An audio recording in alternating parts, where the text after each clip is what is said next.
महिला बस बाहर सब्जी खरीदने जाना चाहती थी, लेकिन जैसे ही उसने दरवाजा खोला वह डर के मारे देखती है कि दरवाजे के सामने एक विशाल काली दीवार खड़ी है। पति पत्नी यह देखकर तुरंत हैरान रह गए। उन्हें बिल्कुल भी समझ नहीं आया कि पिछली रात क्या हुआ था।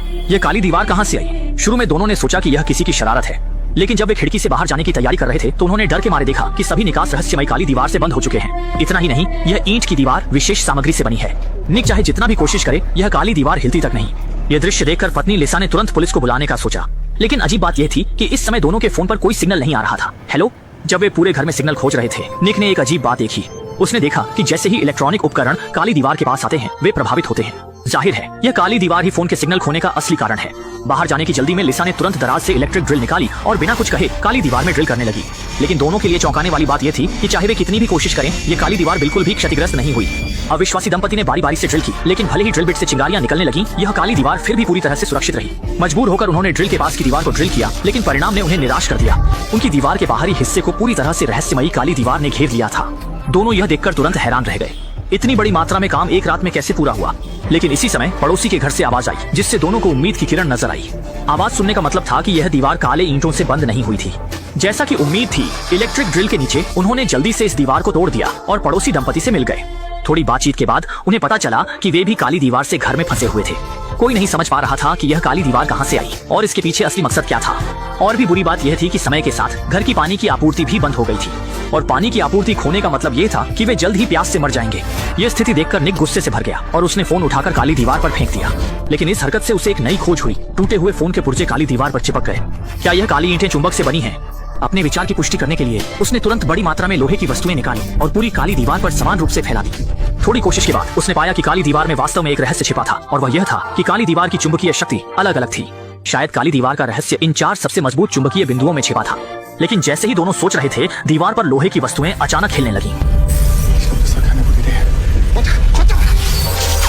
शुक्र है कि निक ने तेजी से प्रतिक्रिया दी और समय पर अपनी पत्नी को चोट से बचा लिया, लेकिन दुर्भाग्य से उसकी पीठ पर लौटे हुए लोहे के टुकड़े से चोट लग गई।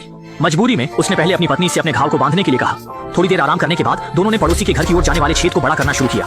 सोच रहे थे कि ज्यादा लोग मिलकर ज्यादा ताकत लगाएंगे। उन्होंने तय किया कि वे वहां जाकर उनके साथ मिलकर भागने की योजना बनाएंगे। लेकिन इस समय पड़ोसी दंपति भी रहस्यमयी काली दीवार के सामने असहाय थे। यह महसूस करते हुए कि वे अब और इंतजार नहीं कर सकते, निक ने चारों ओर उपयुक्त उपकरण खोजने शुरू किए। अंत में उसने पड़ोसी के घर में एक बड़ा लोहे का हथौड़ा पाया। उसने काली दीवार पर मारना शुरू किया, लेकिन उसके हाथ सुन्न हो गए और सामने की काली दीवार फिर भी हिली नहीं। जाहिर है यह काली दीवार इतनी मजबूत थी कि वे कल्पना भी नहीं कर सकते थे। अब बल प्रयोग करना बेकार था। इस समय वास्तुकार लिसा को अचानक कुछ याद आया। असल में इससे पहले उसने पता लगाया था कि यह अपार्टमेंट 1997 में बनाया गया था और द्वितीय विश्व युद्ध के दौरान इसके नीचे एक बंकर बनाया गया था जो मेट्रो सिस्टम से जुड़ा था। इसलिए लिसा को यकीन था कि अगर वे नीचे की ओर खुदाई करते रहेंगे तो वे निश्चित रूप से बंकर तक पहुंच जाएंगे और वहां से बाहर निकल जाएंगे। इस उपाय को कारगर समझते हुए इस समय वे पानी और भोजन से वंचित हो चुके हैं। अगर वे समय पर बाहर नहीं निकले तो सभी यहाँ फंसकर मर जाएंगे। जल्दी ही फर्श में एक बड़ा छेद कर दिया गया। आधे दिन तक यह सुनिश्चित करने के बाद कि नीचे कोई नहीं है, निक चादर के सहारे नीचे उतर गया। लेकिन जैसे ही वह आसपास की स्थिति का जायजा ले रहा था, एक गंभीर रूप से बीमार बुजुर्ग हाथ में बंदूक लिए बाहर आ गया। बुजुर्ग ने सोचा कि निक उसकी सामग्री चुराना चाहता है, इसलिए उसने उसे तुरंत वापस जाने की धमकी दी। क्योंकि अब की स्थिति जैसे कि दुनिया का अंत हो, केवल सामग्री ही सबसे महत्वपूर्ण है। हालांकि निक लगातार सब कुछ समझाने की कोशिश कर रहा था, लेकिन बुजुर्ग कुछ भी सुनने को तैयार नहीं था। सौभाग्य से इस समय बुजुर्ग की पोती बाहर आ गई और समय पर बुजुर्ग को बंदूक नीचे रखने के लिए मना लिया। कुछ बातचीत के बाद बुजुर्ग ने कुछ लोगों के भागने की योजना में शामिल होने के लिए सहमति दे दी। बुजुर्ग की अनुमति मिलने के बाद कुछ लोग बिना कुछ कहे फर्श को तोड़ने लगे। हालांकि इस समय निक ने अचानक ध्यान दिया कि अभी अभी तोड़ा गया धुआं सेंसर कुछ असामान्य लग रहा था। लेकिन जब उसने इसे खोला तो उसने पाया कि अंदर एक कैमरा छिपा हुआ था। संदेह के साथ उसने बुजुर्ग से पूछा, क्या यह कैमरा उसने लगाया है? हालांकि बुजुर्ग भी इस बारे में अनजान था। वह केवल इतना जानता था कि ये सब मकान मालिक ने लगाया था। अपने मन की धारणा को सत्यापित करने के लिए निक ने तुरंत रसोई के धुआं सेंसर को भी खोल दिया। जैसा कि उम्मीद थी, अंदर भी एक कैमरा लगा हुआ था। यह दृश्य देखकर सभी को एहसास हुआ कि शायद यह पूरी तरह से एक बंदरों की नाटकबाजी है। मकान मालिक ने जानबूझकर एक काली दीवार बनाई जिससे इन लोगों को यहाँ फंसा दिया, और मकान मालिक और पर्दे के पीछे के अमीर लोग निश्चित रूप से मॉनिटर के सामने इन लोगों का मजा देख रहे होंगे।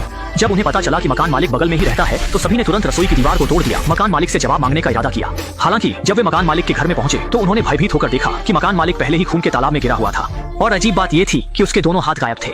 इस अजीब मौत ने तुरंत सभी को आतंकित कर दिया। लगता है कि इसके पीछे की सच्चाई कुछ असाधारण है। इस विवादास्पद जगह से जल्द भागने के लिए कुछ लोग तेजी से बुजुर्ग के घर के फर्श को तोड़ने लगे, लेकिन पड़ोसी आदमी ने एक बार में बहुत जोर से मारा जिससे पूरी फर्श टूटकर गिर गई और कुछ बदकिस्मत लोग तुरंत नीचे गिर गए। सौभाग्य से मंजिल बहुत ऊंची नहीं थी, कुछ लोगों को केवल मामूली चोटें आईं। जब सभी नीचे उतर गए तो इस समय एक आदमी जिसका नाम एंटोन था बाहर आया। उसने कहा कि वह इस मंजिल के मकान मालिक का दोस्त है। वह कल अपने दोस्त से मिलने आया था, लेकिन अनजाने में यहाँ फंस गया। लेकिन इस समय किसी को भी उसकी बातें सुनने का बिल्कुल मन नहीं था। तत्काल आवश्यकता थी, वे केवल यहाँ से बाहर निकलना चाहते थे। लेकिन यह सुनकर एंटोन हंस पड़ा और बेहिचक बोला कि बाहर जाना भी मौत का रास्ता है।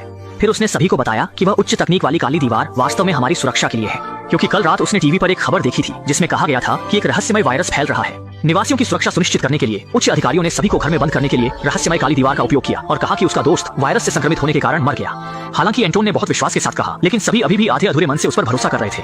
आखिरकार खुद अपनी आंखों से देखकर ही सच और झूठ का फर्क किया जा सकता है। इसके लिए उन्होंने फिर से फर्श को तोड़ दिया और अपनी इच्छा के अनुसार तहखाने में पहुंच गए और सफलतापूर्वक बंकर के स्टील के दरवाजे को ढूंढ लिया। लेकिन जब उन्होंने दरवाजा खोला और देखा, ये सामने का दृश्य देखकर वे वहीं स्तब्ध रह गए। दरवाजे पर अभी भी मोटी काली दीवार थी, जिसे देखकर सभी लोग तुरंत निराश हो गए। पड़ोसी आदमी ने अपने गुस्से को निकालने के लिए बुजुर्ग की पिस्तौल छीन ली और अजीब काली दीवार पर कई गोलियां चला दी। लेकिन तभी एक अजीब दृश्य सामने आया। गोलियां हवा में रहस्यमय तरीके से तैरने लगी।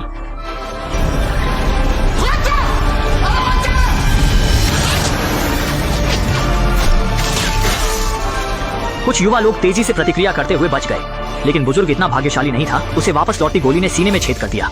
अंततः अत्यधिक रक्तस्राव के कारण उसकी मृत्यु हो गई। इस घटना के बाद सभी ने इन काली दीवारों की भयानकता को समझा और भागने का विचार छोड़ दिया। सौभाग्य से उनका आत्मसमर्पण निक को प्रभावित नहीं कर सका। वह दृढ़ता से मानता था कि मकान मालिक की मौत का संबंध रहस्यमय काली दीवार से है और काली दीवार के पीछे की सच्चाई को उजागर करने के लिए कुछ लोगों ने मकान मालिक के घर लौटने का फैसला किया, ये देखने के लिए कि क्या कोई उपयोगी सुराग मिल सकता है। कमरे में कोई उपयोगी चीज नहीं मिली, लेकिन ध्यान देने वाले निक ने देखा कि मकान मालिक का यह लिविंग रूम उसके ऊपर के लिविंग रूम से काफी छोटा है। वास्तव में उसने खोजबीन के बाद पाया कि एक दीवार के पीछे एक खाली जगह है। इसका मतलब है कि एक छिपा हुआ कमरा है। जब वह इसे खोलने का तरीका खोज रहा था, पड़ोसी आदमी ने एक दराज से एक रिमोट कंट्रोल निकाला। उसने बस इसे बेतरतीब ढंग से दबाया और छिपे हुए कमरे से आवाज आई। स्पष्ट रूप से यही छिपे हुए कमरे को खोलने का नियंत्रक था। लेकिन पासवर्ड क्या था? इस समय निक को अचानक कुछ याद आया। उसने हल्के से रिमोट कंट्रोल पर आटा फूंका और अगले ही पल 4 फिंगरप्रिंट दिखाई दिए और 4 अंकों के केवल 24 संयोजन थे। लगातार प्रयासों के बाद अंततः उन्होंने छिपे हुए कमरे का दरवाजा खोल दिया, जिसमें कुछ कंप्यूटर रखे थे और उन पर सभी निगरानी दृश्य थे। मकान मालिक छिपे हुए कैमरों के माध्यम से सभी निवासियों के घर की स्थिति को स्पष्ट रूप से देख सकता था। जाहिर है मकान मालिक एक विकृत व्यक्ति था जो झांकने का शौक रखता था, लेकिन अब इन बातों पर ध्यान देने का समय नहीं था। तत्काल आवश्यकता थी काली दीवार के रहस्य को समझने की। और जब उन्होंने पिछले निगरानी वीडियो देखे तो सभी ने पाया कि ईंट की दीवार 4 बजे अचानक बिना किसी को खबर हुए प्रकट हो गई थी। निगरानी दृश्य के आगे बढ़ने के साथ निक ने देखा कि पहली मंजिल पर रहने वाला प्रोग्रामर जो एंटोन का दोस्त था, उसने रहस्यमय काली दीवार को खोलने में सफलता प्राप्त की थी।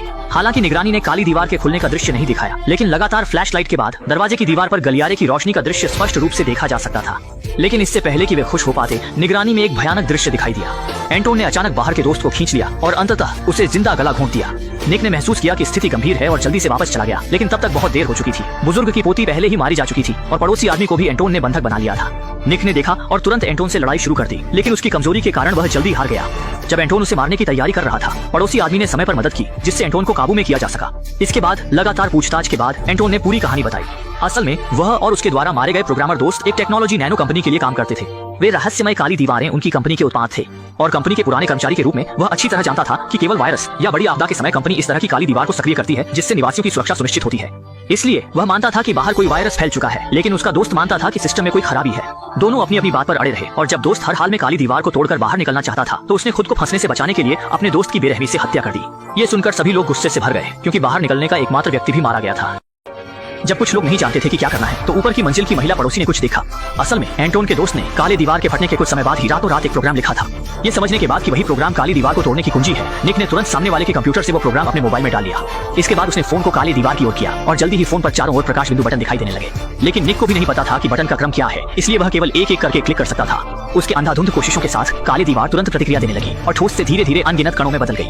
महिला पड़ोसी ने सोचा कि यह बाहरी दुनिया की ओर जाने वाला रास्ता है और उत्सुकता से अपना हाथ अंदर डाल दिया। कौन जानता था कि अगले ही पल उसका हाथ अंदर बुरी तरह फंस गया और काली दीवार उसे जोर जोर से अंदर खींचने लगी। जल्दी ही उसका आधा शरीर अंदर धंस गया। इसी समय काली दीवार फिर से ठोस हो गई।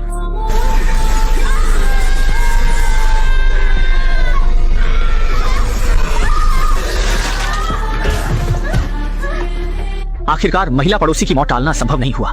यह दृश्य देखकर एंटोन ने ताना मारते हुए हंसी उड़ाई, जबकि महिला पड़ोसी का पति दुखी होकर लगातार गोली मारकर एंटोन को मार दिया। घटना के बाद वह अपनी पत्नी की जुदाई सहन नहीं कर सका और आखिरकार गोली मारकर आत्महत्या कर ली। इस सारी उथल पुथल के बाद अब केवल निक और लीसा ही बचे हैं और महिला पड़ोसी की मौत ने उन्हें यह एहसास दिलाया कि फोन पर दिखने वाले प्रकाश बिंदु इतने सरल नहीं है। यह निश्चित रूप से फोन के पासवर्ड की तरह है।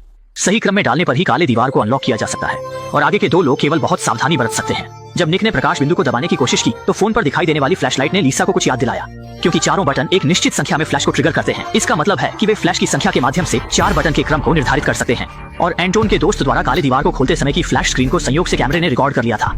इसके बाद दोनों ने फ्लैश की संख्या के माध्यम से पासवर्ड को सफलतापूर्वक जान लिया। सौभाग्य से मेहनत का फल मीठा होता है। इस बार दोनों ने आखिरकार रास्ता खोल दिया। उन्होंने बहुत मेहनत की और अंततः अपनी सपनों की बाहरी दुनिया में पहुंच गए, लेकिन सामने का दृश्य उन्हें स्तब्ध कर देने वाला था। उन्होंने देखा कि सभी इमारतें रहस्यमय ईंटों से पूरी तरह से ढकी हुई थीं। भ्रमित दोनों पहले कार में बैठ गए लेकिन तभी कार का रेडियो अचानक चालू हो गया, जिसमें कहा गया कि इस बार की काली दीवार संकट एंटोन की नैनो टेक्नोलॉजी कंपनी में लगी बड़ी आग के कारण हुई थी। सिस्टम के क्षतिग्रस्त होने के कारण काले दीवार तंत्र स्वतः सक्रिय हो गया, जिससे यह त्रासदी हुई और बाहर घूम रहे अन्य लोग सुरक्षित स्थान पर इकट्ठा हो गए हैं। ये सुनकर निक और लीसा भी धीरे धीरे कार चलाकर सुरक्षित स्थान की ओर बढ़ने लगे और फिल्म यहीं समाप्त हो गई। वीडियो कैसी लगी दोस्तों? वीडियो अच्छी लगी हो तो चैनल को फॉलो करो, सब्सक्राइब करो, लाइक करो और अपने भाई की वीडियो शेयर कर दो यार।